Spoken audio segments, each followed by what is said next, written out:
like to start, in my mind, by highlighting a few things that I think are already very evident. First has been the importance of policy. After the global financial crisis of just over a decade ago, the shock absorber for the world economy was monetary policy. Interest rates fell to low levels, central banks' balance sheets expanded.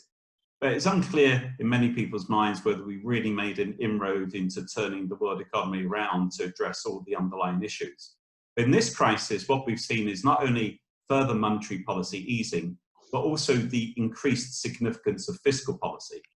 And in an environment of low inflation, low rates and low yields, fiscal policy has the ability to play a significant role, because in that environment, governments are able to sustain higher levels of borrowing. So policy will play a very important role, and indeed already is. But while we're focusing also on what will change as a result of this crisis, in my view, when we look ahead, I think it's important to stress that a few of the factors that were in play before this health crisis hit are still likely to be important in the future. And maybe two in particular I'd like to just stress before I pass over to Yunus. One is the importance of the fourth industrial revolution, increased technology, innovation, and indeed dramatic changes on the whole supply side. That will have a profound impact on economies across the globe. And I think that fourth industrial revolution, including the data and digital revolution within it, will still be an important future driver. And the other important one is the shift in the balance of power globally. I know we've talked about it for so long, people now become so used to hearing about it, but it is quite profound. We've seen in the wake of the global financial crisis a shift from the G7 to the G20. But in particular, in the last couple of years, I think it's become more acute. It's a shift towards the G2, America, and to China. And the geopolitical tensions post this crisis might become important. But at the same time, there should be common interests.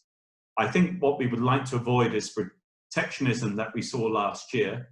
In China, naturally, there's been a massive reduction in poverty.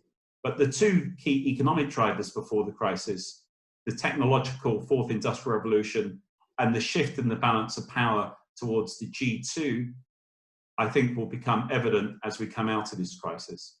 But that's my backdrop to start things off. Maybe over to you, Yunus, and your thoughts. Thank you. Thank you. I'm glad you make your comments very clear.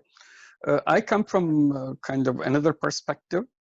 I'm trying to communicate to people, explain to people that I feel very uncomfortable when I hear about the recovery, how to recover the whole system.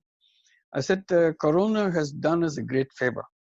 They put the whole economic machine to sleep. It's in a coma right now. And now we are wondering, should we wake it up and put it back to where it was? That's the recovery. To me, recovery means put it back to where it was. And I feel very threatened by that, because I see one of the great contribution of Corona for us, that it has stopped the system, which was pushing us to the disaster point very quickly. If we let it go in a couple of decades, we would be will be at the end of our rope, literally.